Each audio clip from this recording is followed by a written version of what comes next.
with me, just sitting next to me, our rapporteur, Mr. Nghia Bui. Both of us are currently PhD students in Disaster Preparedness, Mitigations and Management program of AIT.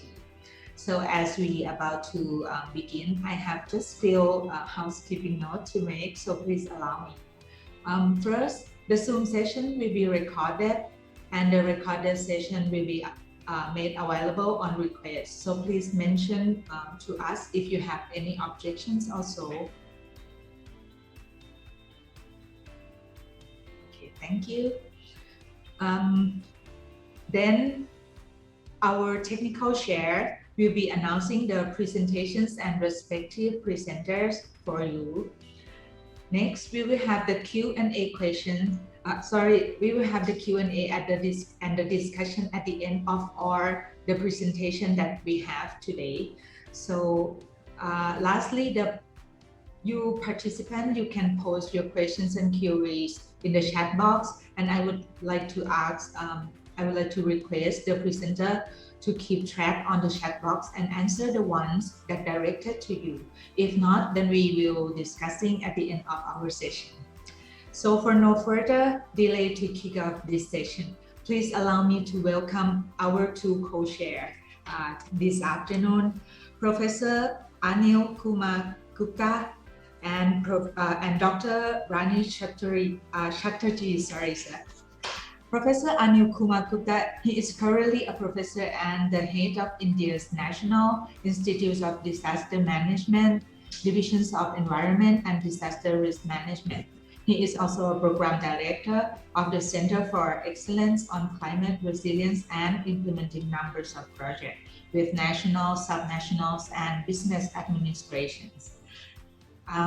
With his experience more than 25 years in sustainability, risk management, environment, and climate resilience. So I'm sure we will learn a lot from him today.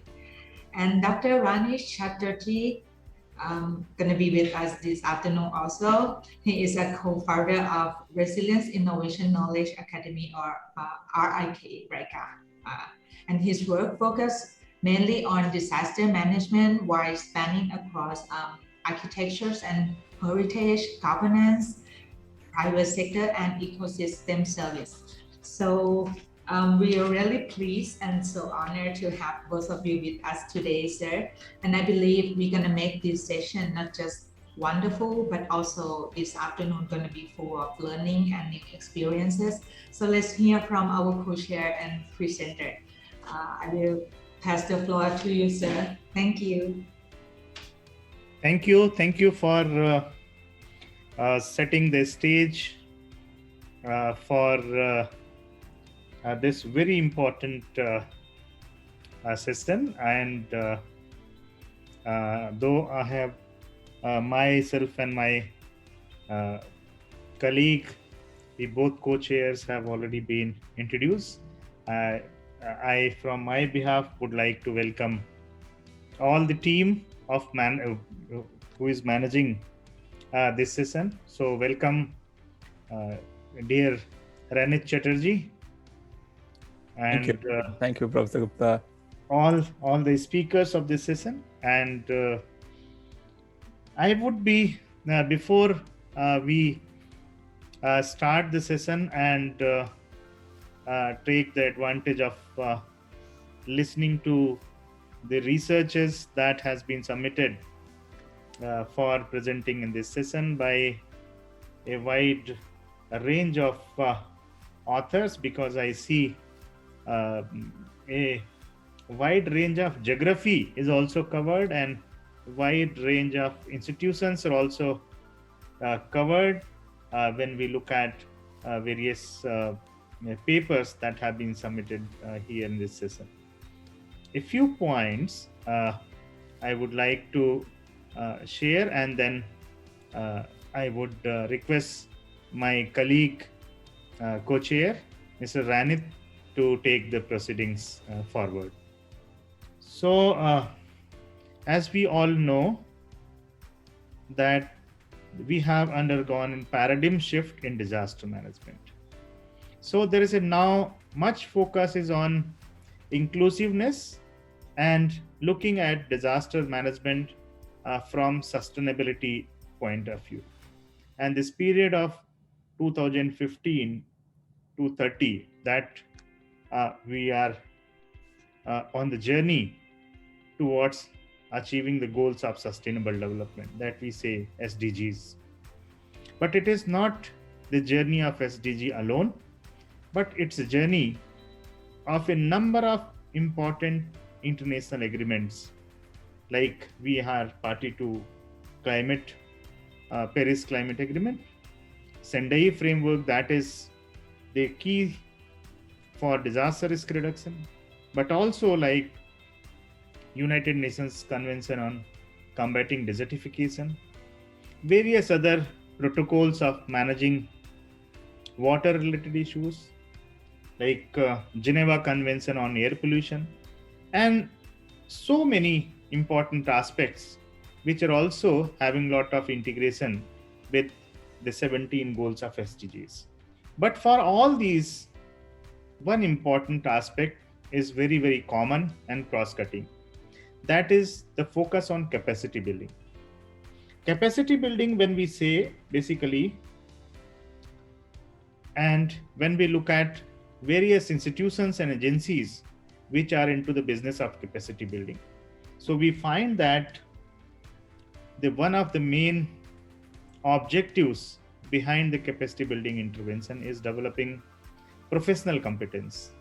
But besides that, the capacity building that involves the tools of learning, that we can say education, training, and many others.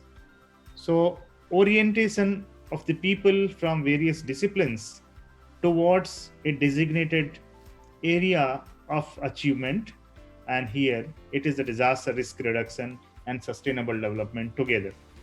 And the third is mainstreaming.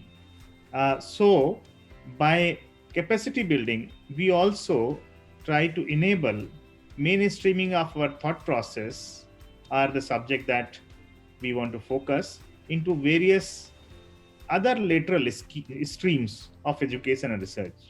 So this session that is going to focus on various aspects of higher education opportunities, various school level education opportunities.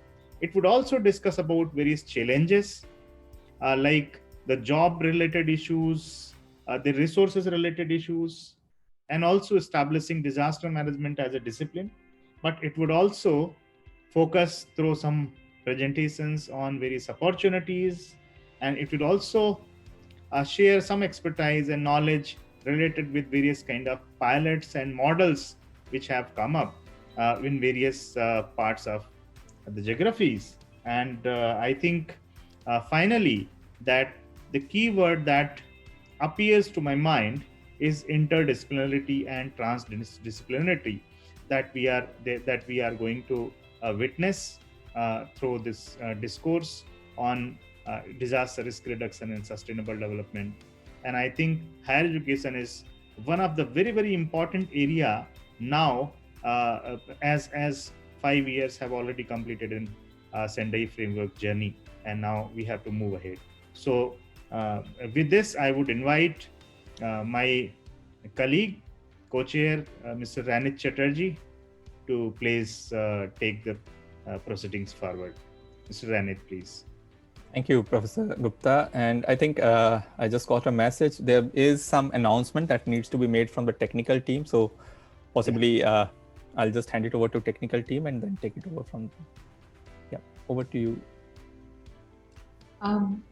It's gonna be a little change for the second presentation, sir. We can mention this after we play the first video presentation. It's okay, sir. Okay. Thank you. Thank you. Yeah, thank you, Professor Gupta, for pointing out the focus of this session. And I'm sure many of these people who are joining us have either an academic background or are related to research, or possibly have been in the disaster management field. And most of them understand the importance of having higher education integrated into disaster risk reduction actually build skills, kind of look at the data gaps, and also innovate. So maybe we'll capitalize on the discussion time, and let's go ahead with the presentations first, and then let's capitalize on the discussion time. And please feel free to put your questions in the chat box so that we can take it up later. And also for the presenters, I would request that if you are putting the, for the people who are asking the questions, please put the name of the presenter so that it's easier for them to take the questions. And for the presenters, if you want to answer it in the chat box, please feel free, or we can take a few questions at the end. So with that, I call the first presenter of this session, Mr. Eric Onide, and his topic of presentation is mainstreaming capacity development, short courses and training programs on disaster risk management in higher education institutions, a hybrid ladderized learning model. So the screen is yours, Mr. Eric.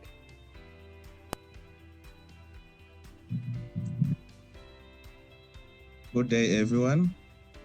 My title for presentation is Mainstreaming Disaster Risk Management, Technical and Vocational Education and Training in Higher Education Institutions, a hybrid ladderized learning model.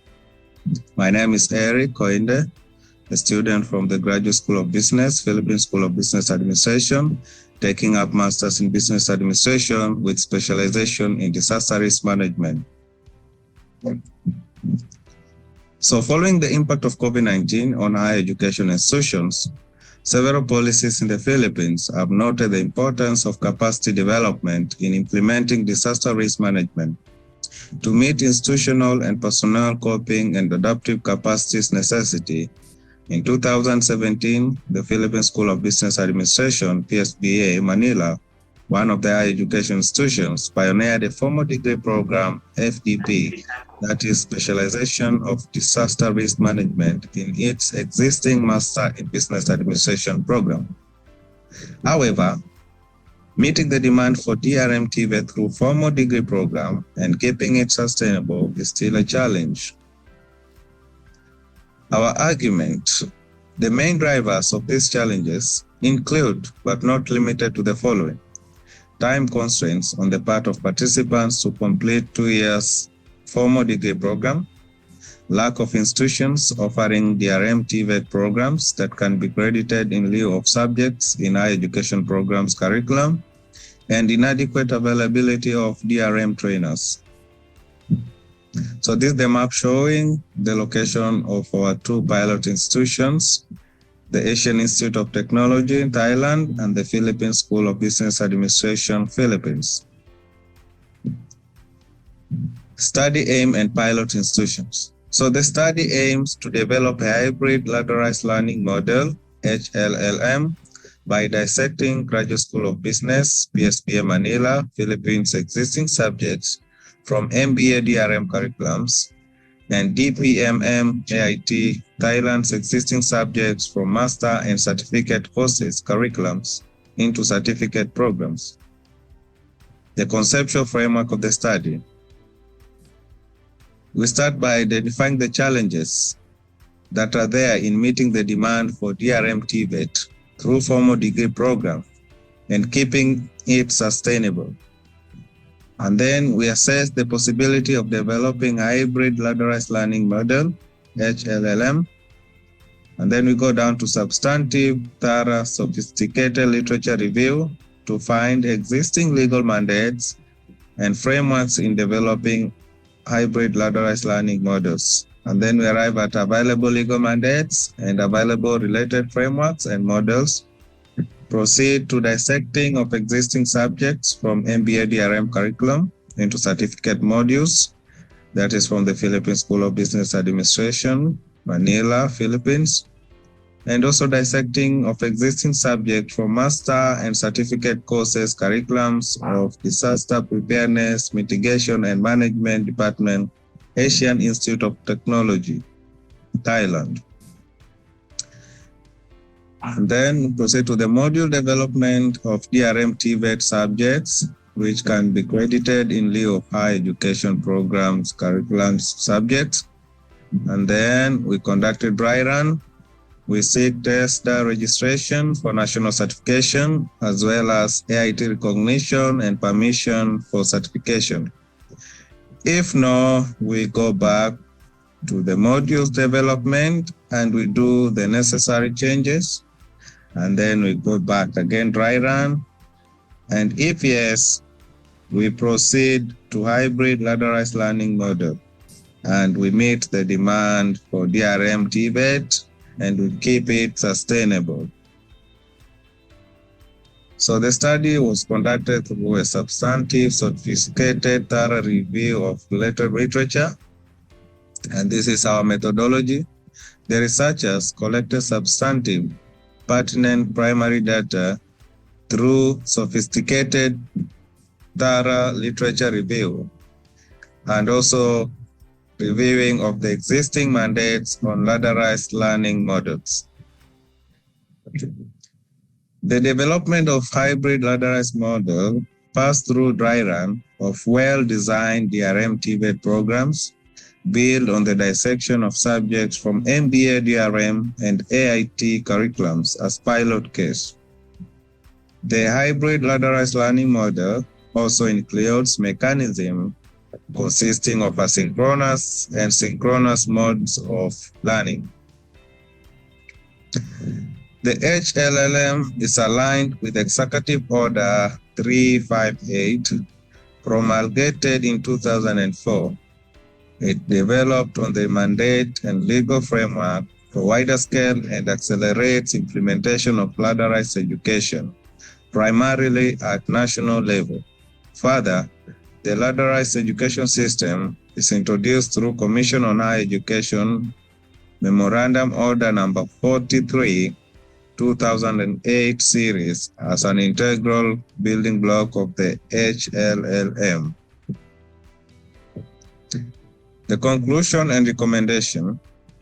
The implementation of HLLM will provide a unique opportunity to develop the skills required to be a professional in the DRM and business continuity field, improving the quality of life. Raising awareness on the importance of preventing and mitigating disasters will also reduce the loss incurred by countries in terms of gross domestic product. The hybrid ladderized learning model is indeed flexible and can easily be used by local and international institutions by little modification in context of their country's mandates. In behalf of the administrators of the Philippine School of Business Administration, President of PSBA Manila, Jose F. Peralta, Dean, External Education, Graduate School of Business, Dr. Tabasam Raza, and the Graduate School of Business faculty and staff. Thank you and have a great day. Thank you, Mr. Eric. And that's a very important topic on how to have a proper kind of course module or course development module at the national level and how that can be taken further by different countries. So it becomes a good case and I'm sure this will be further worked upon. I call the next speaker, Ms. Irina Safitri-Zen, and her topic of presentation is Health Resilience Status of COVID-19 for Malaysia and its urban planning implication. The screen is yours. Hello, greetings from Malaysia. My name is Irina Safitri-Zen. I'm from International Islamic University, Malaysia. My presentation for this conference on disaster resilience and sustainable development, the title is about health resilience status of COVID-19 for Malaysia and its urban planning implication. The presentation is meant for identifying the health resilience status of COVID-19, and the study is based on the three underlying theory or frameworks.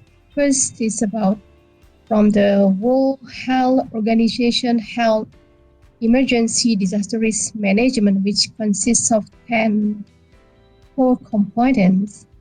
And the second one, making cities resilient 2030s, which has 10 essentials.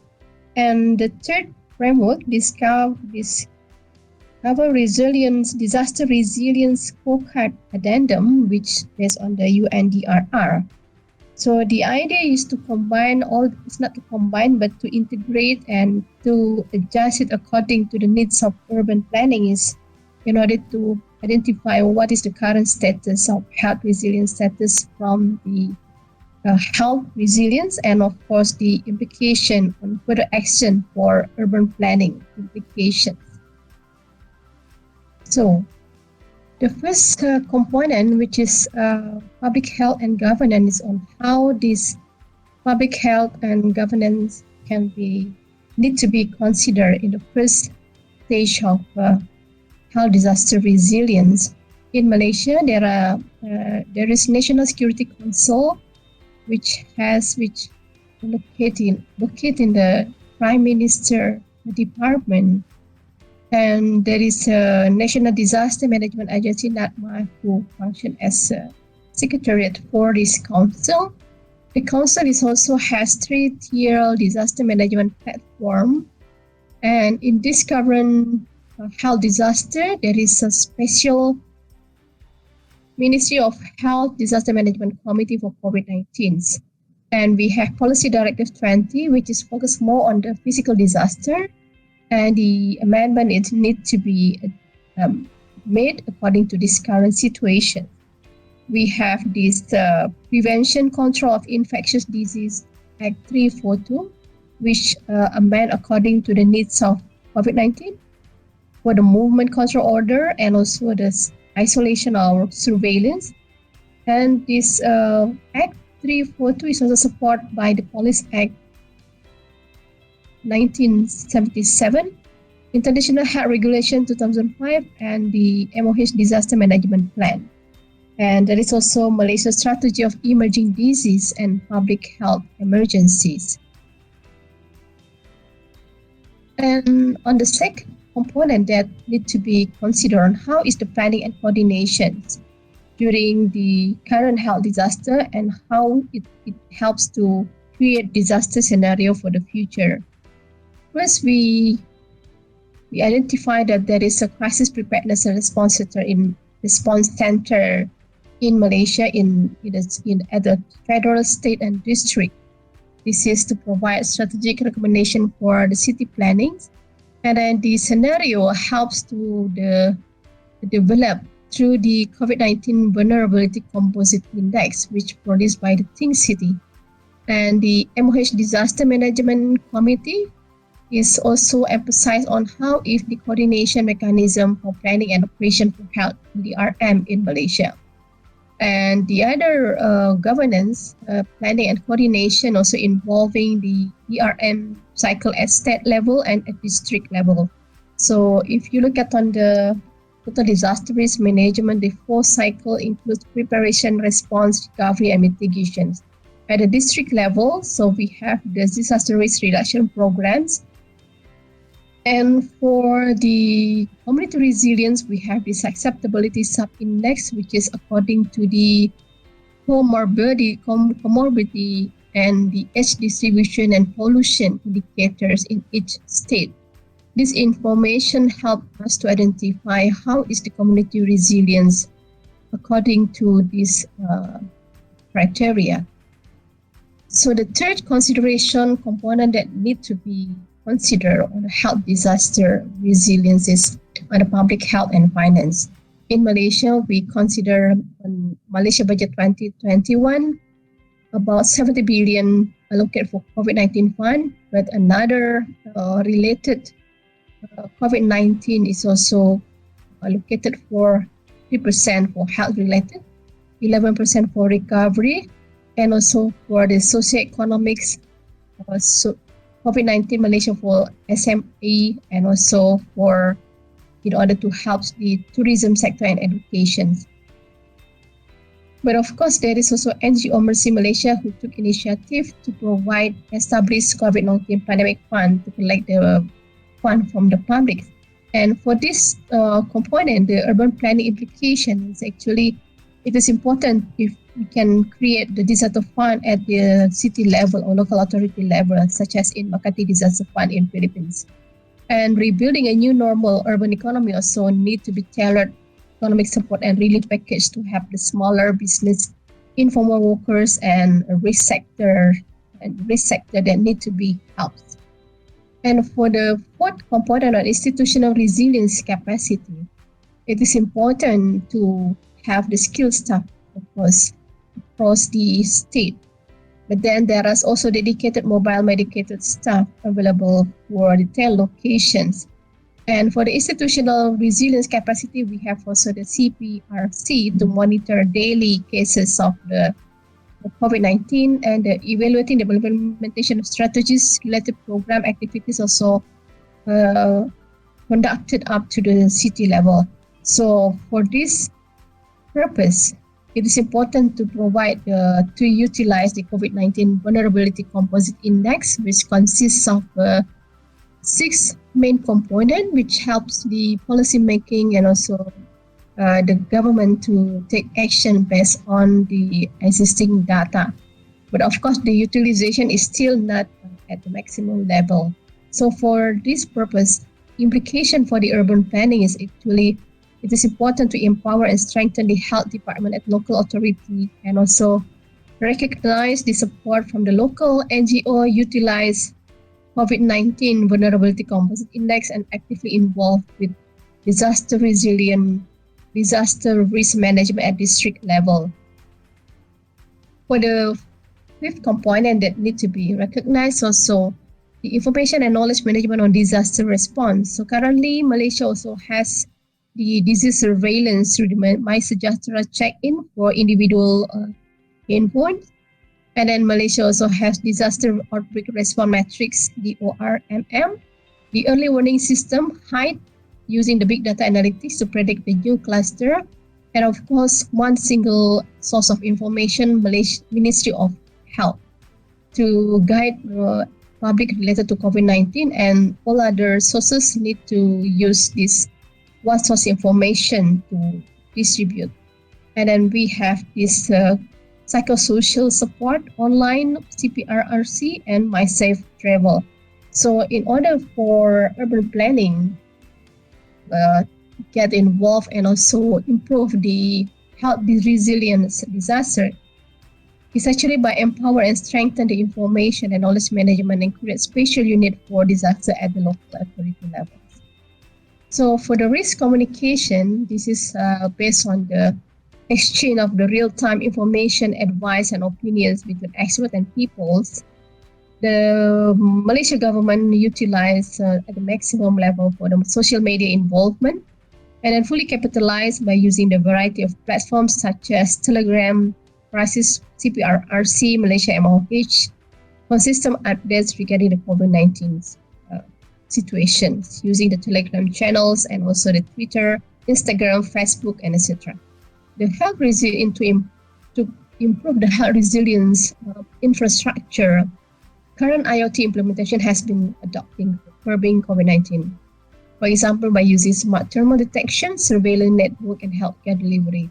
So the key component of MOH, a comprehensive preparedness plan, includes enhance the screening and inter-agency collaboration, bolster sampling for at the health clinic and hospital, treating and sampling centers, public health surveillance, and also the adequate stockpiling PPE. So the urban planning implication is to connect the health infrastructure and risk communication at the urban city level through the health department at the local authority. This is to give more empower to the organization at the urban levels. And for the resilient health and related service, there are a wide range of healthcare services are provided, such as 140 quarantine increase and increase of number of screening hospital up to 53% and ventilators up to 59%. And the urban planning implication for this is to upgrade resilient health and related service at the urban city level is very important for the local authority to get involved and cooperate with the disaster risk management Malaysia at the district levels. And the ninth component, the last component on the societal combined community resilience capacity, the focus is important to strengthen the local health workforce capacity and the inclusive community-centered planning and action. So that is why Government Malaysia create the disaster risk reduction program, which strengthen the family, local community, and district with different product code for district levels. This is also to improve the resilience and indicate which area has higher vulnerability. And the vaccination also still is ongoing and then predicted to be achieved 4.6% out of the country's population at 25 million. And the urban planning implication for this is strong emphasis on the community-based engagement and learning, clear multi-level governance coordination, and a coherent national strategy by popular support and locally led.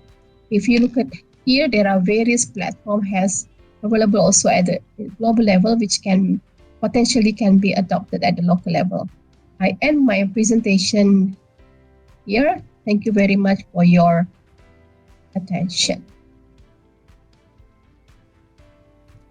Thank you, Ms. Irina. And I think that also brings out a very important aspect, especially when COVID-19 has exposed the underbelly of healthcare systems in almost globally, we can say, for countries which were having a very good healthcare system, or at least were suggesting that they have.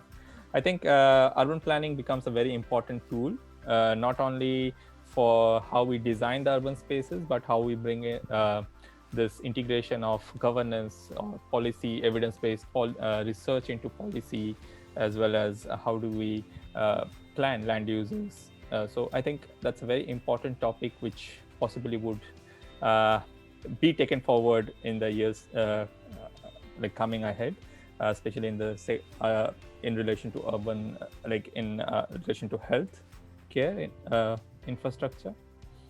Okay, we move on to the third presenter for today, and I call Ms.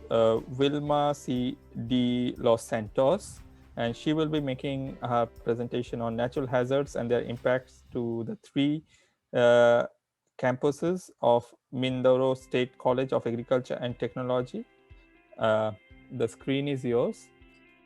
Good day, everyone. I am Wilma C. De Los Santos, academic instructor of Mindoro State University, formerly Mindoro State College of Agriculture and Technology. I am here to present to you my research titled Natural Hazards and Their Impacts to the three campuses of Mindoro State University. Education in the Philippines is one of the most vulnerable sectors that suffer from the impact of natural hazards. Having the right knowledge about the threats of natural hazards in our community will enable us to proactively respond to hazardous events. Generally, this study assessed the natural hazards in the three campuses of MINSU, or Mindoro State University, and recommend measures to improve actions to mitigate and lessen the adverse impact of natural hazards. Specifically, this study characterized the three campuses in terms of its geographical location and physical environment, identify and compare the significant natural hazards in the three campuses, assess the cause and degree of impacts of natural hazards, determine the initiatives and actions taken by the administration to respond and reduce the impacts of natural hazards, and then recommend measures to improve actions in reducing the impacts of natural hazards. This study collected both primary and secondary data. Primary data were collected using semi-structured questionnaire through focus group discussion and key informant interviews. Qualitative and quantitative data analysis were employed to calculate and determine the major hazards and rank according to their magnitude of occurrence and degree of impact in each campus. This study used descriptive scale of 0 to 3 to measure the severity of consequence. This study area is located within the 2 congressional districts of the province of Oriental Mindoro, Philippines. Calapan City campus is located approximately 40.10 kilometers away from main campus, while Bungabong campus is approximately 79 kilometers away from main campus.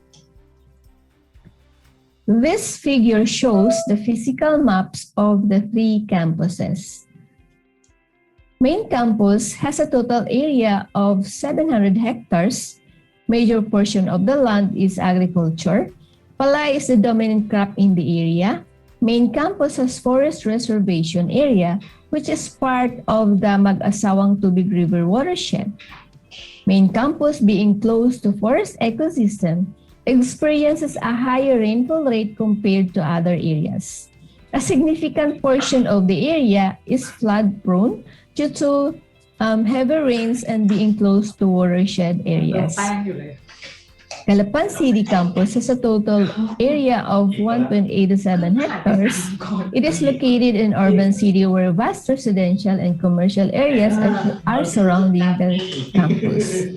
Bungabong campus has a total land area of 17 hectares. 1 hectare is currently used for instruction, and the rest are occupied for its aquaculture and agricultural production and other purposes.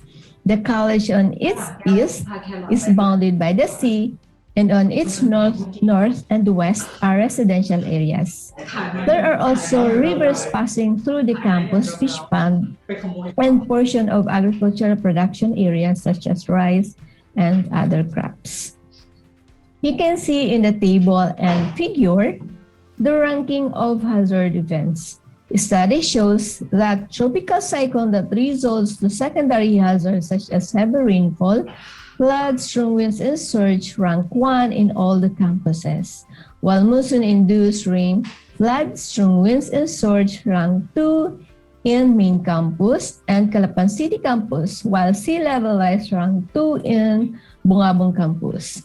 Earthquake rank 3 in main campus and Calapan City campus, while siltation rank 3 in Bungabong campus. Drought rank 3 in main campus. This figure shows that tropical cyclone rank 1 with the highest degree of impact to main campus, rank 3 in Calapan City campus, and rank 2 in Bungabong campus. Monsoon-induced flood rank 1 in Calapan campus, rank 2 in main campus, while sea level rise rank 1 in Bungabong campus. Earthquake rank 2 in Calapan campus, rank 3 in main campus, while siltation rank 3 in Bungabong campus. I can't believe that I already finished. The college is already complying with the requirements of RA 10121, or an act strengthening the Philippine Disaster Risk Reduction and Management System to the higher education institutions. One of these is the establishment of the University Disaster Risk Reduction and Management Committee. Also, the college is implementing ecosystem-based initiatives such as hybrid infrastructure, construction of gabion, and tree growing. This is a mixed green and gray infrastructure to reduce the impact of natural hazards, specifically flooding. For the summary conclusion and recommendation, tropical cyclone is the major hazard in the three campuses. Main campus has the highest cause of damage and degree of impact due to tropical cyclone events. It is also the most exposed and vulnerable to natural hazards. Exposure and vulnerability to natural hazards depend on the physical characteristics of each campus. The university has actions and initiatives to lessen and mitigate adverse impacts of natural hazards, only that it needs further improvement and sustainability. For the recommendation, each campus should strengthen its efforts to plan and act in manners to reduce the adverse impact of natural hazards.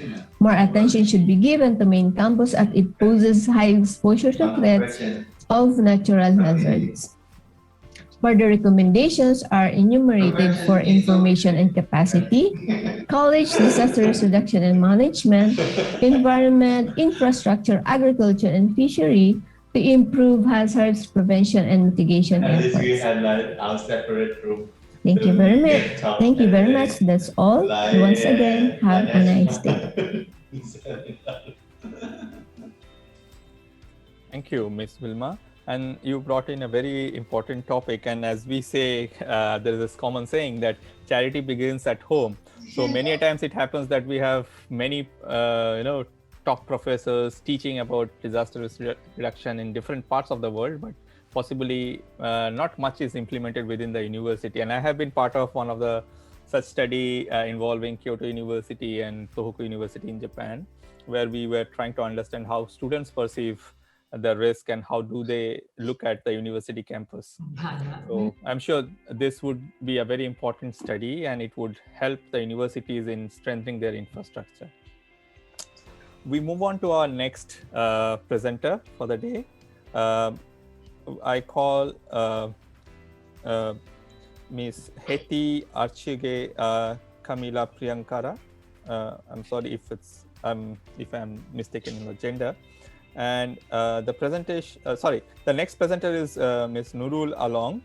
And I'm sorry for the confusion. And the topic for the presentation is flood knowledge management by multi-stakeholder, an example from Malaysia. So the screen is yours, Ms. Nurul.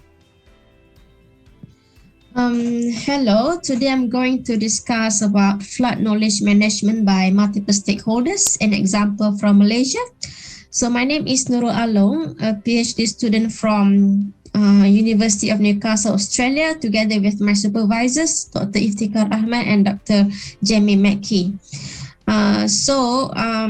For flood knowledge management by multiple stakeholders, the concepts that I use in this study are local knowledge, scientific knowledge, knowledge management, and flood risk management. So as we all know, for the local knowledge, it is a bit unreliable because it is lack of documentation and not found in all generational classes, and also it is not scientifically validated. So these are according to Duke and Monsaka 2018. And for the scientific knowledge, it is more reliable compared to local knowledge because it is accumulated by systematic study, and it is organized by general principles and represented with theories. So for knowledge management, it is hierarchical structure, and it involves sequential steps. So for knowledge management, it is more popular with scientific knowledge because it is written nicely and with organized nicely compared to local knowledge. And in knowledge management, it can cause conflict due to multiple stakeholders exist. And for flood risk management, it is unpredictable event, and it has usually four phases, which are mitigation, preparedness, response, and recovery. And for the background of this study is, as we all know, we depend heavily on structural measures and scientific knowledge to mitigate the disaster of flood risk. And also any efforts taken we tend to focus on the physical elements such as sea walls, barracks, and all that. Okay, and for this study, the question is how can the approaches of multiple stakeholders inform a comprehensive framework for flood risk management? So for the objectives of this study are to investigate multiple stakeholders of different type of knowledge, managing different type of flood knowledge, and to determine the type of flood knowledge managed by each of the stakeholders, and to explore interventions needed to bridge multiple governance, and lastly to establish a framework on flood knowledge management by multiple stakeholders. So this study has taken place in Malaysia, which is in Pahang State, in Pekan District. So in Pekan District, there are one main river, which is Pahang River. So it will outflows during high tide phenomena and monsoon seasons. And along the Pahang River, there are two communities, Malay and Orang Asli. So in this study, we use a case study So in this case study, we use Malay and orang asli to represent local knowledge, whereas humanitarian organizations to represent scientific knowledge. So we use in-depth interviews to elicit response from these participants. And questions revolve around local knowledge and scientific knowledge in the phases of preparedness, response, and recovery in flood risk in that area. So for data analysis, we use initial coding, deductive coding, first cycle and second cycle. So for the data analysis, we use initial coding. So initial coding is like a random coding of large set of data to make it small and to make it compressed. So these are the three type of participants for this research. Okay, so for the second one, this is the second cycle coding or the deductive coding. It is taken from the first cycle. So from the first cycle, we go to second cycle to make it more compact, so less data set. Okay, okay, these are the results for the overview of data collected. Flood risk management in Pekan Pahang. So three type of groups: Malay, orang asli, and humanitarian organization, which are again Malay and orang asli are categorized as local knowledge, whereas humanitarian organization are categorized as scientific knowledge. So these are the framework for the different type of knowledge. So the circle one, there are three circles. So the white one is represented by orang asli. The second one, the orange one represented by Malay, and the third one represented by humanitarian organization. So local knowledge mainly formed through experience, older generations, yearly routine, and village meeting. For scientific knowledge, it is produced through handbook, meeting, Reiki, and evacuation center. So with different type of knowledge by different type of stakeholders, the interventions are used to bridge the gap caused by the different type of knowledge. So the interventions use front-based, handbook, Reiki, and leader's role. And for the conclusion of this study, there are two: importance of local knowledge as well as importance of scientific knowledge. So importance of local knowledge, local knowledge is only relevant to the communities that form the local knowledge. It is not preserved in books or in any data or in a computer, but usually preserved in structures such as raft houses, boats, and all that. And for the scientific knowledge, it improves understanding of risk and communication of new strategies and innovation. And it is hugely used to coordinate and collaborate with other agencies to minimize casualties in flood risk management. Thank you.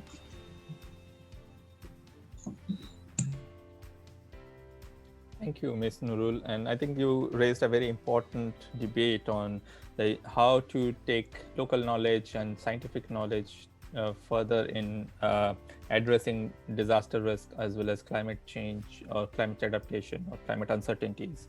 And I guess possibly in the discussion session, we can take up some questions on how important it is to integrate both possibly local knowledge and scientific knowledge together so that we have more inclusive multi-stakeholder approach for response on ground. So I guess that's something that we can take up in the question and answer session. Let's move on to our next presenter. And our next presenter is Ms. Heti Archiage Camila Priyankara. And her presentation will be on a capacity building framework to integrate MOOC on climate change education in higher education institutions of Bangladesh, Russia, and Sri Lanka. The screen is yours. Welcome all to the presentation. I'm Camila Priyankara from University of Rohana, Sri Lanka. And we are a team including Mr. Malisana Viratna, Professor Janti Amartunga, Professor Richard Haig, Professor Champa Navaratna, Professor Nansiri Veerasinghe, Ms. Angela Kisanayak, and Professor Arthurus Katkauskos. We are representing different three universities: University of Providence, Sri Lanka, University of Huddersfield, United Kingdom, and Vilnius Gediminas Technical University, Lithuania. The topic of the presentation is a capacity building framework to integrate MOOCs on energy efficiency and the climate change, higher education in Bangladesh, Russia, and Sri Lanka. So let's get started. Climate change education has been identified with the greater interests of the Sendai framework for disaster risk reduction 2015 to 2030 across all its for priorities. Improve the knowledge for developing climate-related policies and measures, knowledge development for technological innovation, investment for priorities, and delivery modes of policies for effective climate response, distinctive strategies for climate change adaptation and disaster risk reduction, higher education sector involvement for delivering effective climate change education, and finally climate change education in the overall context of education for sustainable development. The web project. Integrating education with consumer behavior relevant to energy efficiency and climate change at the University of Russia, Sri Lanka, and Bangladesh. The web project is aimed on introduce new harmonized MOOC modules to the higher education curricula for European, for Russian, and for Asian higher education institutions. A framework focuses on the micro-level aspect of MOOC development. And the web project facilitates the partner institutions with cross-institutional knowledge and resource sharing to mobilize resources as identified in the initial capacity need assessment. To help partner institutions to adapt ICT platforms to delivering climate change education. The MOOCs in climate change education is expected to offer a venue for collaborative definition for climate problem, to share information and geo-specific knowledge for effective research and solution platforms, wider dissemination of information about the climate and climate change. Therefore, the higher education level has the flexibility and capacity to reorient the learning and teaching approaches to adapt MOOCs and climate change education. With these projects, we are focusing on upgrade existing curricula with knowledge from climate and sustainable development perspectives, development of a multiple and adaptive module reference, provision to reach a wider range of students from different backgrounds, gain the collaboration of the many institutions in climate literacy and climate change adaptation. The aim of this study is to explore the capacity needs in the partner country higher education to integrate climate change education into higher education sector via open and online platforms. CAPNA methodology, mean capacity need assessment methodology for planning and the management of the education, published by United Nations Educational, Scientific and Cultural Organization, was used to assess the existing capacities for integrating MOOCs platform into the current teaching and learning mechanism in PCHEIs in Russia, Sri Lanka, and Bangladesh. The three-dimensional analytical framework is focused on assessing capacities, policy domain, and the functions. A focus group survey was carried out among 14 universities from 7 countries, 5 Russian universities, 3 Sri Lankan universities, 2 Bangladesh universities, and 1 universities from each United Kingdom, Lithuania, Italy, and Estonia. The CAPNA report from 14 in each universities representing 7 countries were synthesized to identify the common and specific capacity needs in the partner country higher educations. When moving into the key finding from the CAPNA survey, we can simplify that in this way: needs for the capacity building, needs for policy implementation, and also there are many needs for the functional development, macro, micro, and the meso levels. And also we have identified different capacity types, and there's some remark in those capacities as examples: strategic priorities, access to the information, knowledge and technology, staff, stability and the turnover of the professionals, the current state of the staff trainings, and also the focus on university rankings. Now we are able to discuss on big capacity building framework for MOOC development, which is developed under this study. According to the finding of the Capacity and Assessment Survey, the framework is composed with 6 phases and 6 key areas of capacity building. Considering identifying the specification, focusing in the micro-level capacity building for rising climate literacy in higher education, the framework was developed to adapt the move development in each PCHIs. All these actions are guided by the big project capacity building framework for short-term and long-term implementation and consist monitoring for each quality assurance and the wider dissemination. As we identify as 7 key areas, it means 7 pillars: infrastructure development for MOOC implementation, awareness raising across academia and industry partners, curricular development, capacity building and human resource development, integration and networking, research and development, and finally finance. We have identified some limitation of our framework. The identified PCHI capacity need which require wider collaboration and policy inclusion, which is not currently included in the project scope. Major barriers exist within the PCHIs for mainstreaming the climate change education in the partner country education system. Insufficient national institutional engagement and legislative framework for international collaboration, lack of policy-level training development, initiative for research and innovation, implementation and evaluation. Gaps such as cultural and social barriers, administrative structure and staff collaboration, institutional policy arrangement for blended learning and online course delivery, course assessment structure and evaluation criteria have been identified as institutional level limitation which necessarily cannot be facilitated from the BEC capacity building framework. The CAPNAM survey inputs for the BEC adaptive MOOC content designs are: the EU partners have long experience and sufficient capacity in the field of energy efficiency and the climate change, including distance education methods. The new knowledge, explosion, innovation, institutional coordination and research development at micro educational level. The project facilitated the PCHI with 2 major developments. First one is a new adaptive MOOC module related to energy efficiency and climate change and teaching materials suitable for innovative delivery mechanisms. And the second one is simulated big data inter-university network effective educational center. We call it as a BEC center. The BEC center is the centralized body of the MOOC module dissemination. 24 adaptive MOOC modules, computer learning system and data mining, effective tutoring system and access to e-resources, Moodle virtual learning environment and curricular reform is facilitated with the BEC project. Finally, conclude the presentation. The framework contains general philosophical, pedagogical and practical understanding capabilities for partner institutions which form basic of development of MOOC modules. The finding of the research suggests the proposed framework for capacity building in the PCHI should consider the 3 levels of policy implementation: macro, micro and meso, and should be linked to the synergies among the 3 levels.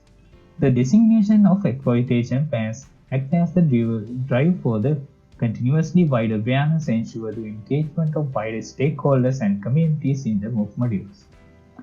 One major limitation of the framework is capacity in policy inclusion and institutional limitation. The framework further facilitates the adaptation to similar capacity building programs in the field of MOOC development.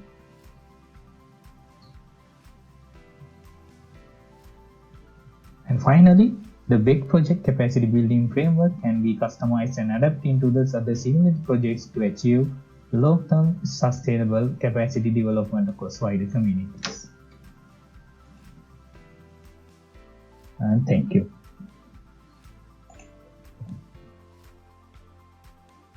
Thank you, Mr. Priyankara. And I think that's a very interesting framework that you have developed, and it has possibly a wider implication. And because, as you have pointed out, it's quite adaptive in nature, so possibly it would be easy for the different countries where you are focusing on, and for other countries as well, to take it up. We move on to our next presenter, Keshani Munasinghe, and the title of the presentation is Exploring the Impact of Climate Change-Induced Displacements in Asia, a case study of Sri Lanka for improving climate change higher education under the BEC project. The screen is yours.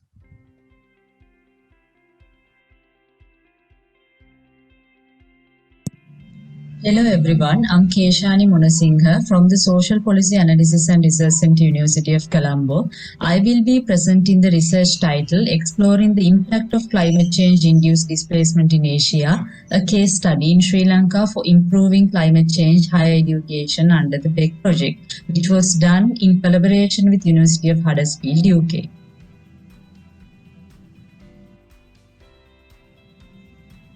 Under the first topic, which is background, according to UNDP, they have defined climate-induced displacement and relocation as the relocation within the homeland's border or across its borders as a response to climate change effects, including rising sea level and increased frequency of extreme weather phenomena attributed to climate change in pursuit of a safer natural environment. According to the 2020 WMO report on state of the global climate over the past decade, 2010 to 2019, weather-related events triggered an estimated 23.1 million displacement of people on average each year. Most of them within national borders, according to the Internal Displacement Monitoring Center, some 9.8 million displacement, largely due to hydrometeorological hazards and disasters, were recorded during the first half of 2020, mainly concentrated in South and Southeast Asia and the Horn of Africa.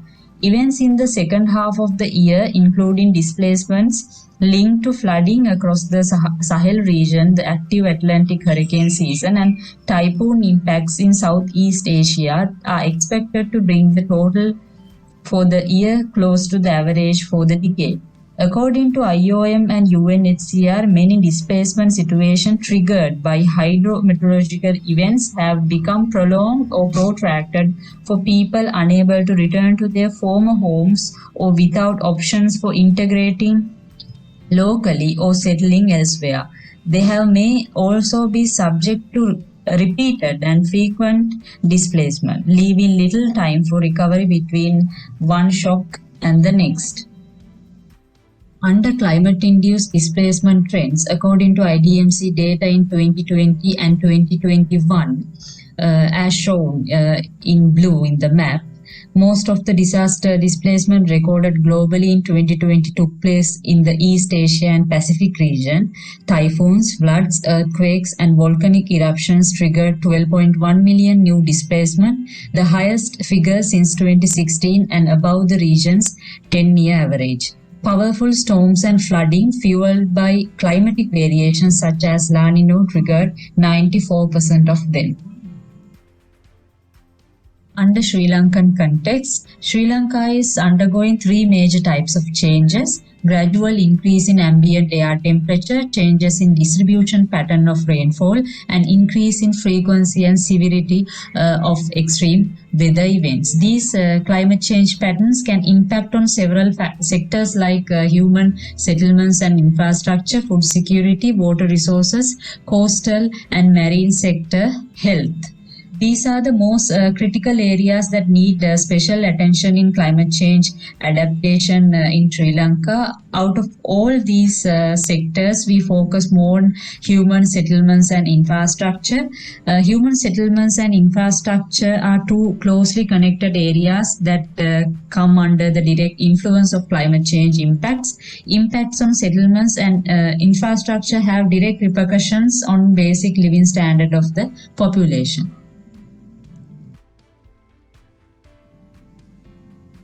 Under aim of the study, the aim was to review the key literature theories and gaps to develop a framework for integrating education on the climate-induced displacement in the higher education curricula. Climate change education is identified as a significant field of study to raise awareness of climate-resilient planning practices while encouraging efficient user behaviors regarding resource consumption. In specific, integrating climate change education and higher education sector has been identified to provide many opportunities for policymakers, industrial partners, as well as general public.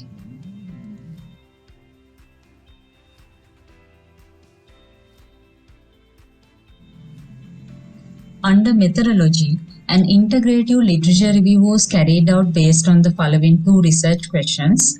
what factors cause climate-induced displacement, and what are the existing gaps in the current policies and frameworks for addressing climate-induced displacement.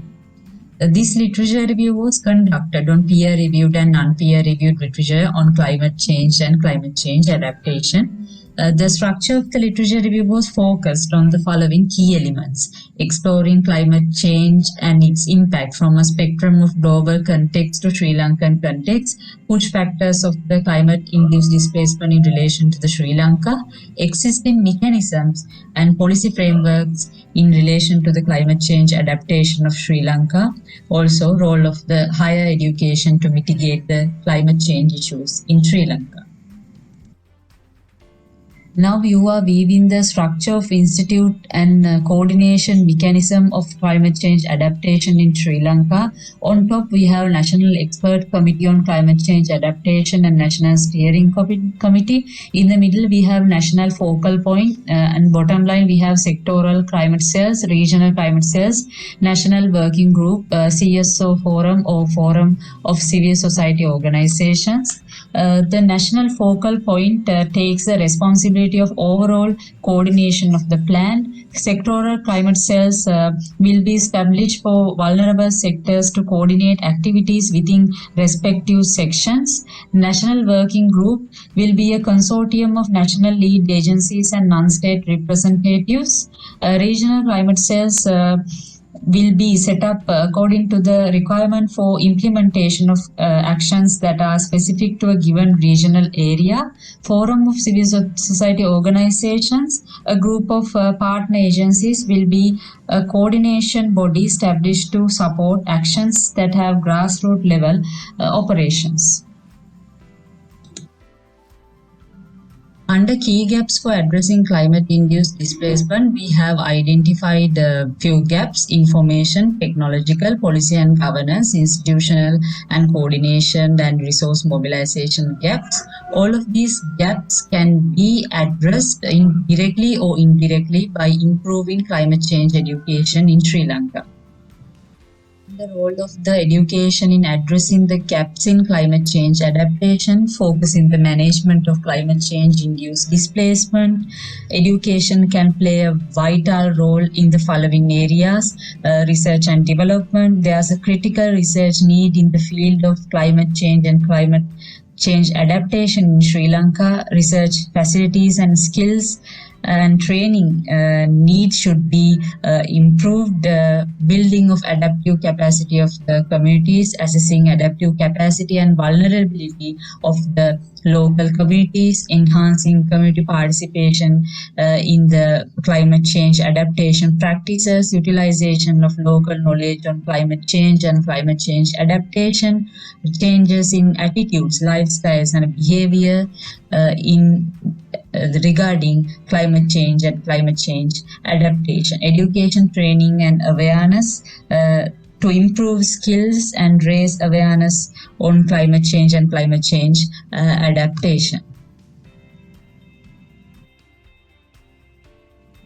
Finally, under BEG project as a framework for enhancing climate change education in the higher education, providing education for managing the displacement induced by the impact of climate change, we are developing massive open online modules explaining climate change, climate-induced displacement, and related topics. As an example, urbanization, climate change, displacement and relocation, climate change at urban and peri-urban scale in tropics, impacts, mitigation and adaptation, adapting buildings and cities for climate change, organizing trainings to enhance the knowledge on climate change education of the academic staff and the students of the partner universities in Europe and Asia, development and exploitation of the simulated big data inter-university network effective education center, BIG Center, to promote the awareness in the partner countries on energy efficiency and climate change.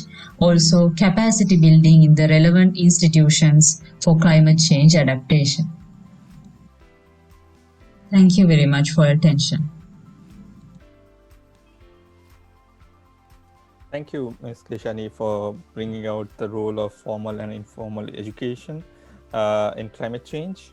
In interest of time, I would request the next presenters to please be a bit focused and also kind of be on time.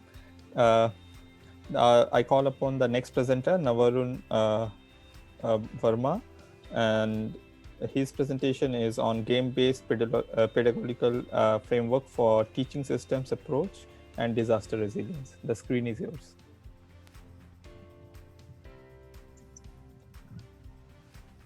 Hello and greetings from National University of Singapore. Thanks to Dr. Pal for giving us this opportunity to speak, and thanks to the entire team of DRSD. Today, me and my colleague Naveen, we are going to talk about how we use serious games in our teaching of systems approach and disaster resilience in Residential College 4 of NUS. I know that this group doesn't require a definition of resilience, but I thought that it will be interesting to start with some metaphors of resilience. There is one school of thought which believes that resilience is like a sponge bouncing back to the same situation.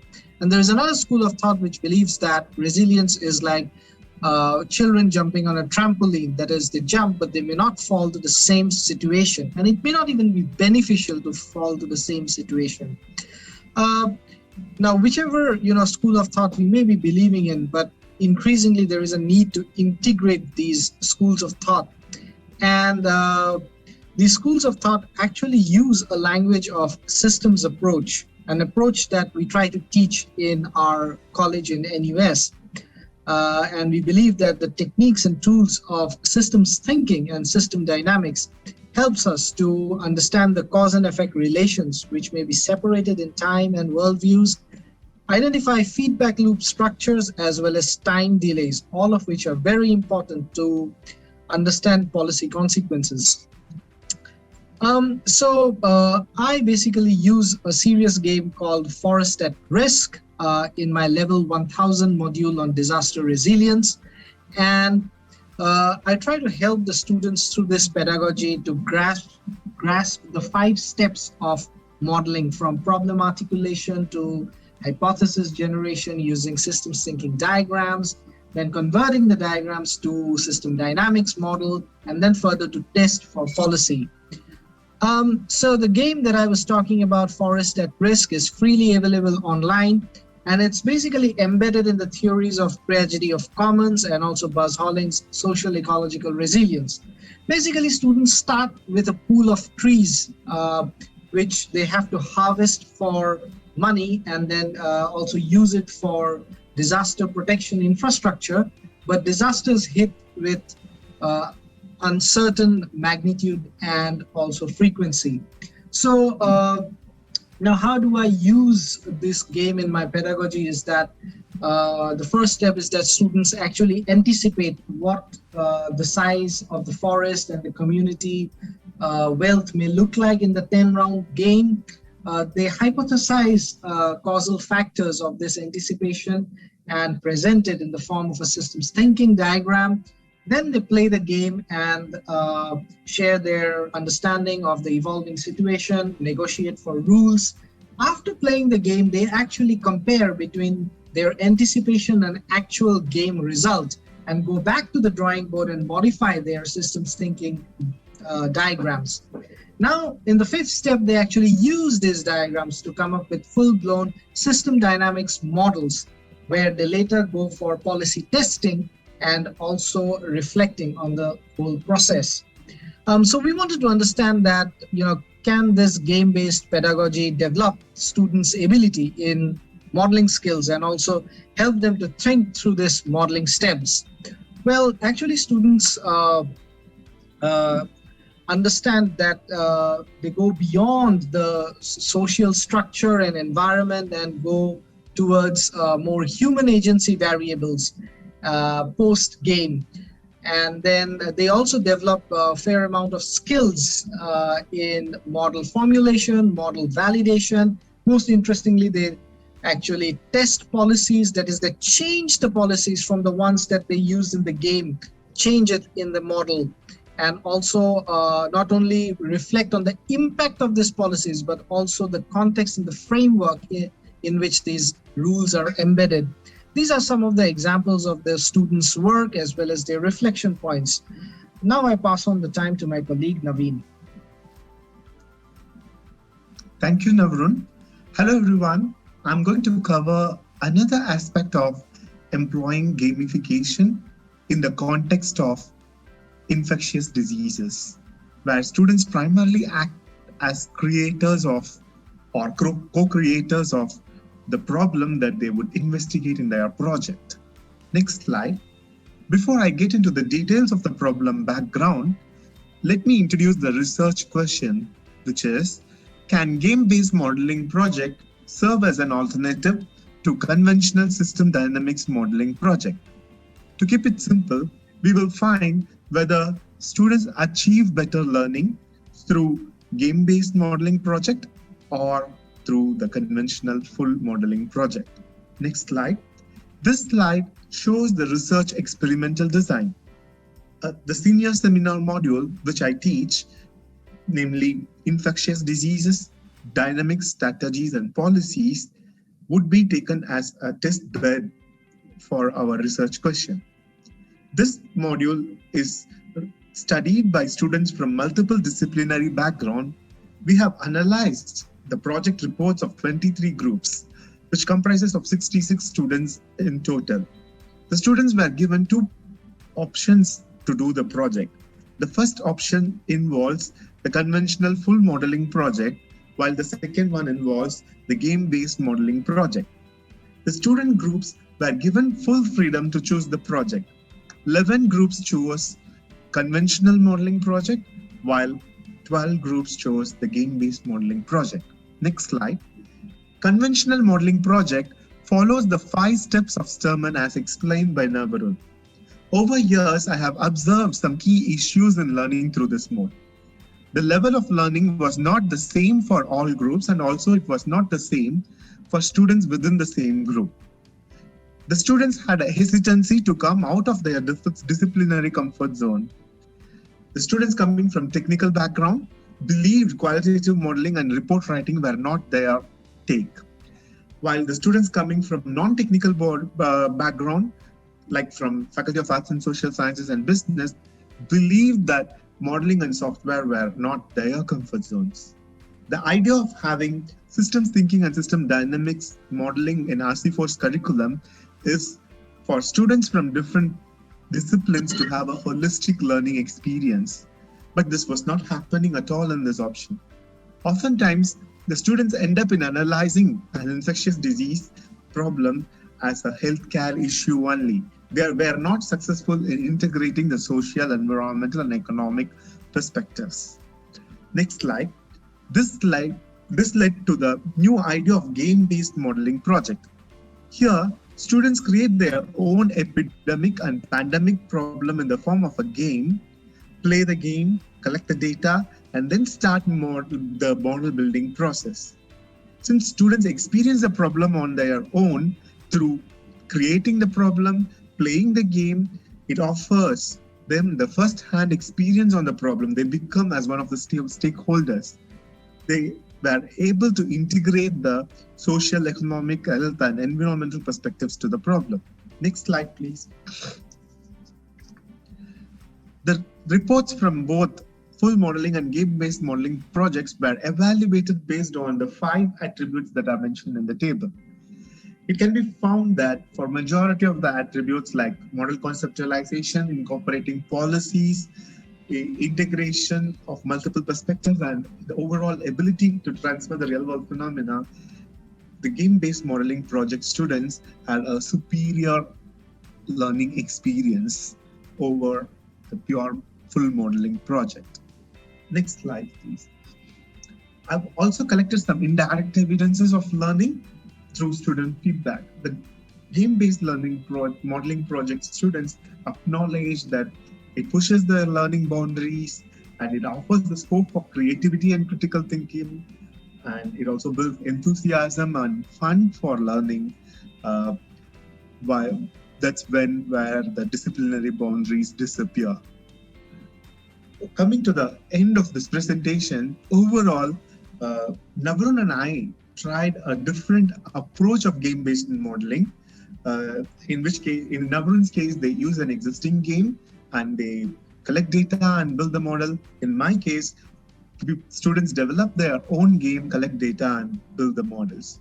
In both these approaches, we found that students had a superior learning approach. Students had a superior learning approach, superior learning experience in terms of in terms of model conceptualization, in terms of policy development, and also ability to transform a problem into the model. Moving forward, we will collaborate stronger to come up with a framework for game-based learning pedagogy. With that note, I will conclude the presentation. Thank you, Naveen. Thank Good day, you, everyone. Naveen. That was a very interesting presentation, and I'm sure this kind of bringing in a bit of change in the conventional way pedagogies will be much more acceptable for students, especially people who are not really serious into research part maybe. But I'm sure we can discuss it in the question and answer sessions, and there would be a lot of interest to discuss it further. Let's move on to our next presenter of the day, Mr. Dhiman Kumar Roy, and his presentation is on a common framework for MOC curricular development in climate change education, findings and adaptations under the BEC project for higher education institutions in Europe and Asia. The screen is yours. Good day, everyone. I am Dr. Dhiman Kumar Roy. I'm going to present this research topic on a common framework for mock curricular development in climate change education, findings and adaptation under the BEC project for higher education institution in Europe and Asia. And I'm presenting this topic with a group of University of Huddersfield, University of Borisov, and Gediminas Technical University Vilnius, Lithuania. And then research is funded by European Commission.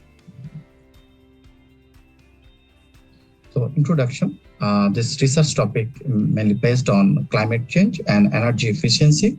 So everyone know that climate change is one of the underlying risk factors which shapes the future planning and development. Failing to understand the impact of climate change in the present urbanization trend is likely to reflect devastating effects on future humanity and development. And in this context, climate change education can improve the link between the climate change implication and adaptation measures. So climate literacy play a vital role in raising wider awareness and proactive initiatives for climate change adaptation, mitigation, and prevention. So the climate change education has been identified with a greater interest in the Sendai framework for disaster risk reduction from 2015 to 2030 across all its 4 priorities. That is understanding risk, risk governance, investing in risk reduction, and enhancing preparedness. So the BEC project funded by European Union is on integrating education with consumer behavior relevant to energy efficiency and climate change at the universities of Russia, Sri Lanka, and Bangladesh. So the BEC project is aimed to introduce new harmonized mock modules to the higher education curricula of 4 European, 5 Russian, and 5 Asian higher education institutions.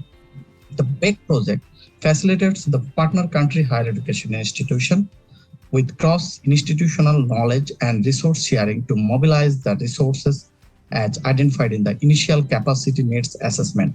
So the main aim of this research is to formulate a framework to facilitate the mock curricular development for climate education in the higher education sector. So the framework will guide the mock development process to achieve the following objectives of the BEC project, that is to upgrade curricula in identified BSc specialist, MSc and PhD programs of partner countries higher education institute, to incorporate capacity building needs of the partner countries higher education institute in the mock modules development, to ensure cross-institutional resource sharing is addressed within the mock model development, and to ensure quality and standards are properly addressed in MOOC development and their methods of delivery. So what is massive open online courses in climate change education?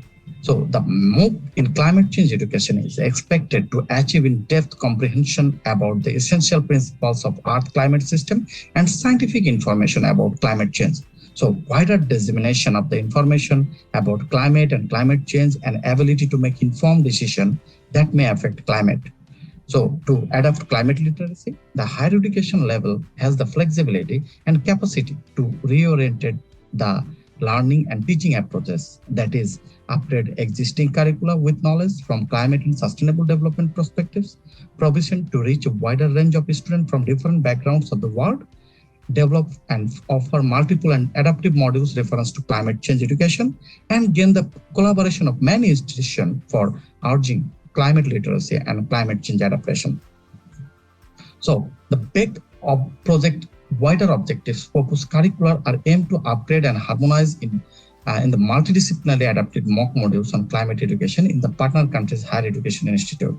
So these are to upgrade curricula of BSc specialist, MSc and PhD programs in partner countries' higher education institute by adding new multidisciplinary adaptive recognized and certified mock modules on consumer behavior related to energy efficiency and climate change. That is the main focus of BEG project, and to transfer European practices in education, learning, teaching tools, methodologies, and pedagogical approaches from practicing European Union universities to partner countries' universities, and to assist competence development of teachers within partner countries' universities, to develop the simulated big data inter-university network effective educational center, to strengthen educational and scientific networking among EU and partner countries' university in the BEG field. So for this project achievement, there is a need to assess for the capacity needs in the partner countries' higher education institute for the MOOC development. So to identify a suitable framework for the MOOC curricular development, the project carried out a capacity needs assessment survey within the partner countries' higher education institute. So in there, ASEAN partner countries' higher education institute have identified to introduce newly developed curricula on new courses modules and restructure the existing degree program to accommodate online teaching and learning mechanisms and cross-institutional knowledge and resource sharing on climate literacy to improve the capacity on curricular development, research collaboration, and to adapt the European best practices on teaching, learning, and assessment. So to facilitate the cross-institutional resource mobilization for curricular development and knowledge sharing, the common framework for BEG curricula is consisted of the following components, that is, recommendation from the BEG project capacity needs assessment, Bloom's taxonomy for developing new curricula and learning outcomes, pedagogy practices for MOOC designing and implementation, open up 8 quality benchmarks for MOOC curricular assessment and accreditation. So this is the common framework for MOOC for climate change education and for energy efficiency. I'm going to the next slide because this slide is for the so finally, conclusion and recommendation. The common framework for BEG curricular development combines the comprehensive knowledge and understanding within the partner countries' higher education institute to develop mock modules. The capacity building framework is used to maintain the consistency of the MOOC curricular development and implementation. The key aspects of the framework can be followed by partner countries' higher education institute in order to maintain the consistency in the MOOC modules, that is learner-centered, openness to learners, digital openness, independent learnings, media-supported interaction, recognition option, quality focus, and a spectrum of diversity. One major limitation of the framework is the capacity needs in policy inclusion. Therefore, the project continues to include the decision makers in the policy level in the dissemination and coordination meeting, collaborate and initiates policy adaptation and inclusions for MOOC development in the higher education sectors. Thank you very much for your attention and time. Thank you very much, Mr. Roy. And I'm sure in future you will be looking at how to cap this policy inclusion part, which is currently maybe a limitation for this BEC project. And I think that has been iterated by other presenters as well who are working on the BEC project. We move on to our next presenter, DMNA Disanaike, and the topic of the presentation is resilience of agro ecosystems through higher education, identification of key thematic areas based on Sri Lankan higher education system. The screen is yours. Very good day to you all. My name is Asita De Silva, and I'll be presenting under the topic of agro ecosystems resilience through higher education, identification of key thematic areas based on Sri Lankan higher education system.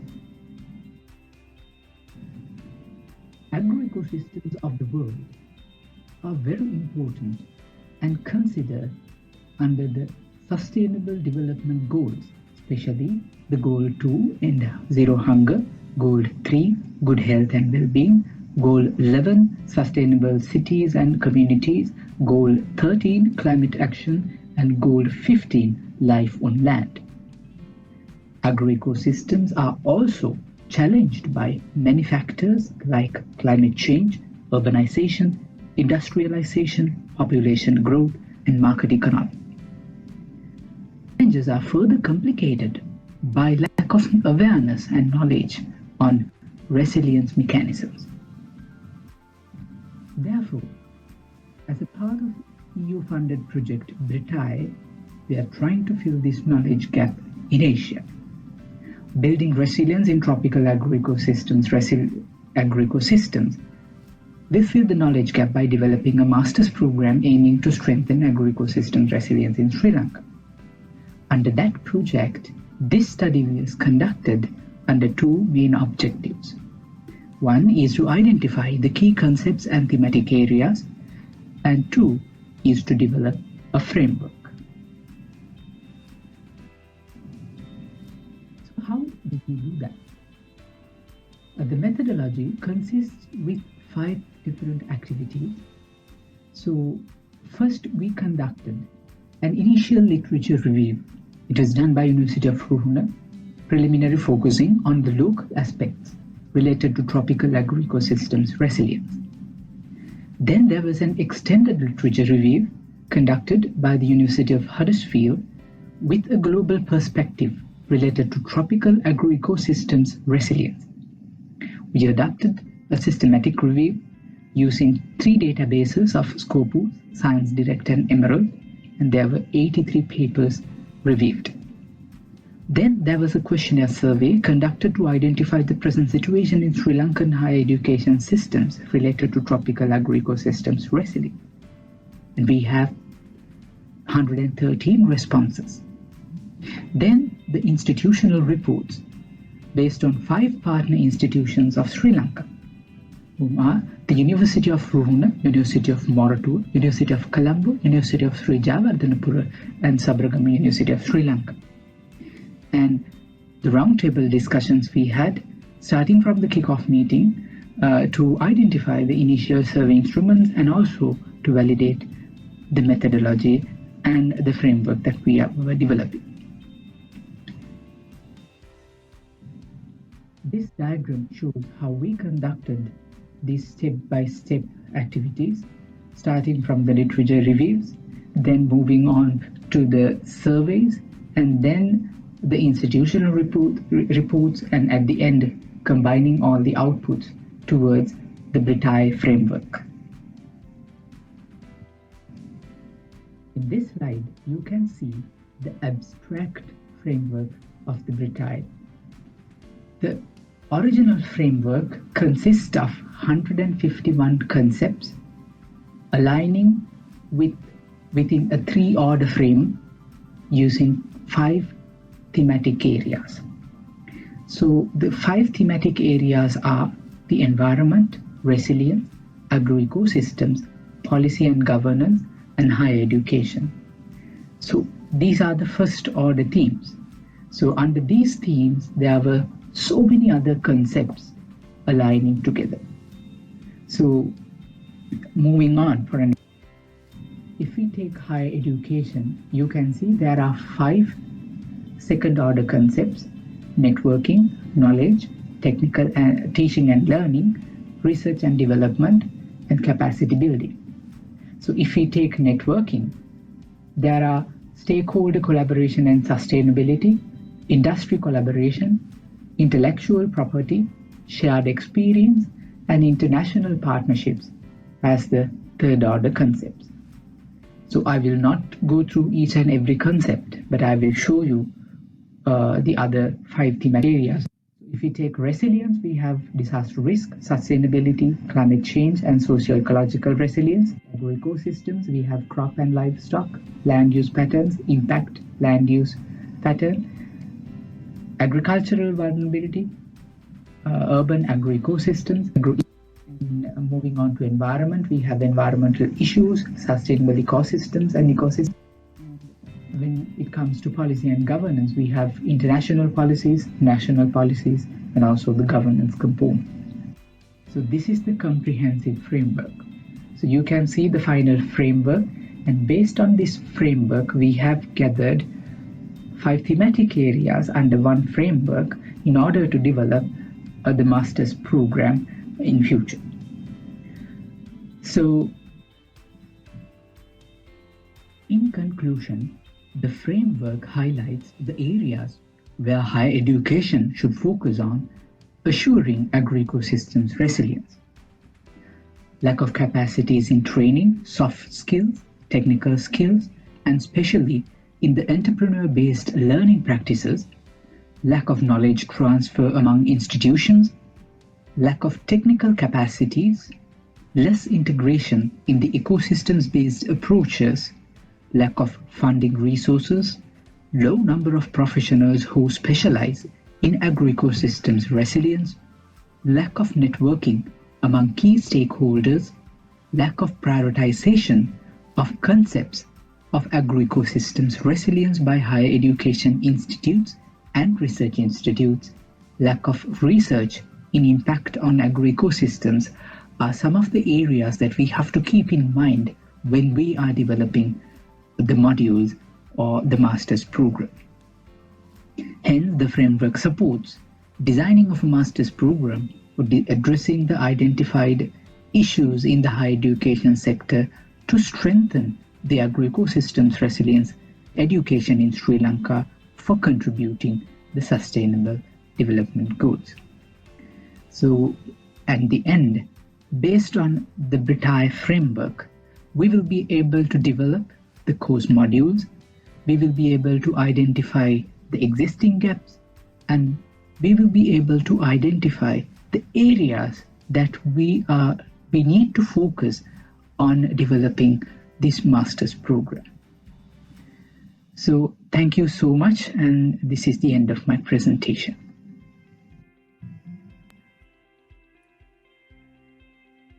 Thank you, Mr. Dissanayake, and I guess it's a very detailed framework that you have worked out, and also it's interesting to see how governance, resilience, and also ecosystem services are actually on the same kind of plane and interrelated, of course, but again, it's a bit different from possibly the conventional understanding of how we look at the resilience as an integral part of possibly where all these other things as ecosystem services or governance fits in. And also interesting was the focus on entrepreneurship or entrepreneurial learning as part of this course module. I think that stands out.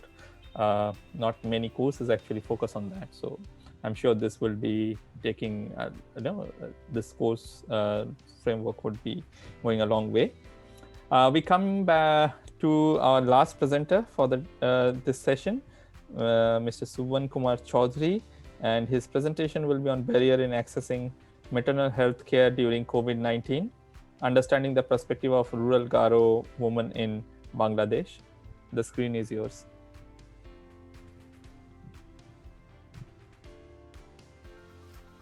Hello everyone, I am Suban Kumar Chaudhary from the Gender and Development Studies program at the AIT. and presenting today on behalf of me and my co-author, Dr. Joyashree Chatterjee. Reduction in women's vulnerability to maternal health risk is a priority agenda under the Sustainable Development Goal 3. Accessibility and availability of trained healthcare services is one of the key factors identified to help mitigate maternal health risk. In fact, the global trend suggests that a weak or inadequate health system is linked to high maternal mortality rate in a country. Well, this is a global concern. The poor and disadvantaged women in developing countries are comparatively more vulnerable to maternal health. The risk similarly evident across the world in the case of indigenous women who are disproportionately impacted by the maternal health risk and death compared to the non-indigenous women. A similar pattern also found evident in Bangladesh. Identifying the disproportionate risk of and maternal health outcomes for indigenous women and following the global agenda, the government of Bangladesh has adopted the framework of Tribal People Plan. Well, the holistic picture of COVID-19 on maternal health is yet to emerge. Some preliminary research on global trend is already indicative of significant increase in disparities on maternal health outcomes between rich resource and low resource settings, an increase in maternal mortality rates and mental health challenges of the expectant and new mothers. Therefore, in our research, we attempt to explore the challenges and barriers faced by the Garo indigenous women in accessing maternal health care in the context of COVID-19. We also analyze the traditional and emergent coping strategies adopted by the Garo women. Notably, the Garo are indigenous tribes of Bangladesh residing in the northeastern part of that country. They are a close-knit community and interestingly among the few societies in the world with a matrilineal matrilocal family structure. The study used a qualitative research design. Face-to-face in-depth interviews were done with 24 women in February to March of this year. These respondents were selected purposefully and identified with the help of community research assistants. Based on the inclusion criteria, all the respondents were either currently pregnant or had delivered a child in the first 12 months at the time of interview. The participants' age ranged from 18 to 35 years old, with the majority of the respondents in the late 20s. In terms of household income status, 12 were from the low-income households, 9 from middle-income, and 3 from high-income households. The household income status was assessed based on comparison with the national average income, monthly income per household, as per the Bangladesh Bureau of Statistics 2019. The majority of the respondents had only secondary level of schooling or below. Only 3 participants had completed their graduation. With respect to pregnancy status, at the time of interview, about 13 women were pregnant and rest of the 11 had their babies in 2020. Based on our analysis, we structured the key challenges reported by these Garo women into 3 intersecting domains. The first are the structural challenges, where a key issue was the sudden closure of the health system under the government's introduced lockdown measures. Additionally, the other structural challenges include the limited availability of services in the hospitals that also led to decrease in access to in-person providers. The women also found difficulties in accessing reliable and timely information on what services are available or revised recommendation for maternal health checkups and information on COVID safety during the pregnancy, etc. While mobility and transportation are structural barriers encountered by these community members in non-COVID times as well, these became further worsened under the COVID preventive measures and lockdown periods. The second COVID introduced some challenges within the households for these women. Some of these women reported poor social support from their family members and families' reluctance to have them to go to the doctors due to the COVID fear. For many, there was a higher financial burden related to the structural challenges such as the closure of residential areas health centers, which led them to increase travel costs in accessing health services in distant locations.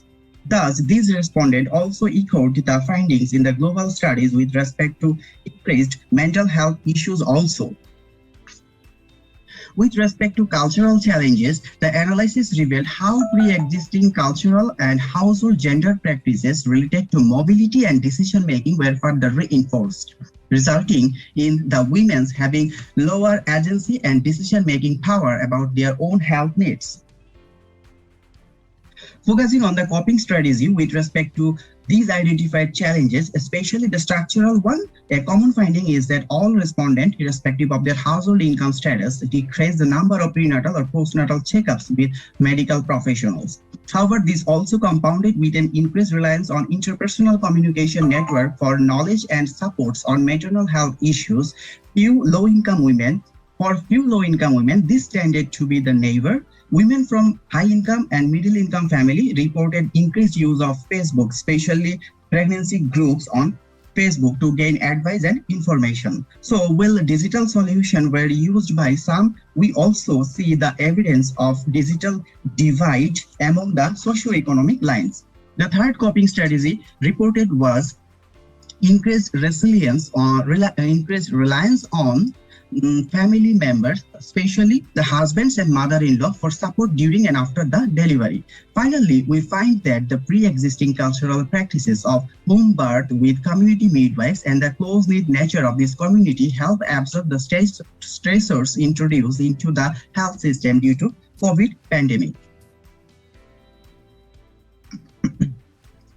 Based on our findings, we make the following recommendation to help strengthen the responsiveness and resilience of the health system and have positive impact on maternal health goal both during and after this health emergency period.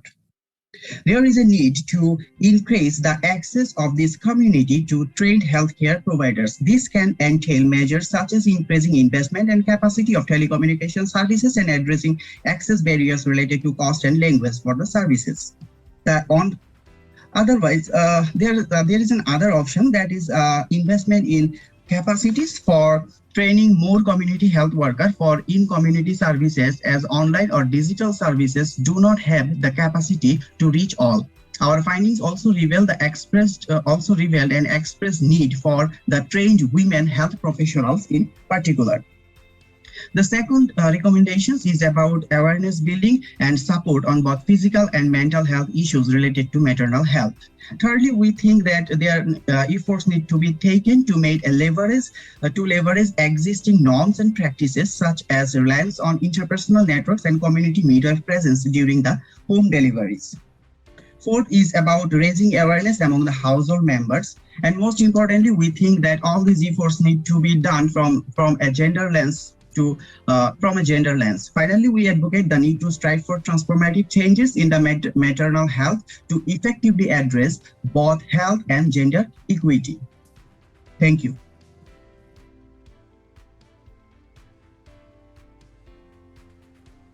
Thank you, Mr. Chaudhary. And I think that also echoes some of the reports which was focusing on the gender roles and how, because of the cultural practices or expectations within the household, it puts women at higher risk of contracting COVID-19 infection. So I think that's a very interesting study that you are commencing on. And with that, we have come to the end of the presentation, and I pass it over to Professor Gupta for the next Q&A session if we have time. I'm not sure if we have enough time, but we'll try to take some questions. Professor Ranit, we have already yeah, that's what I was also wondering, but super exceeded the time. But one thing is very positive, that it was kind of a excellent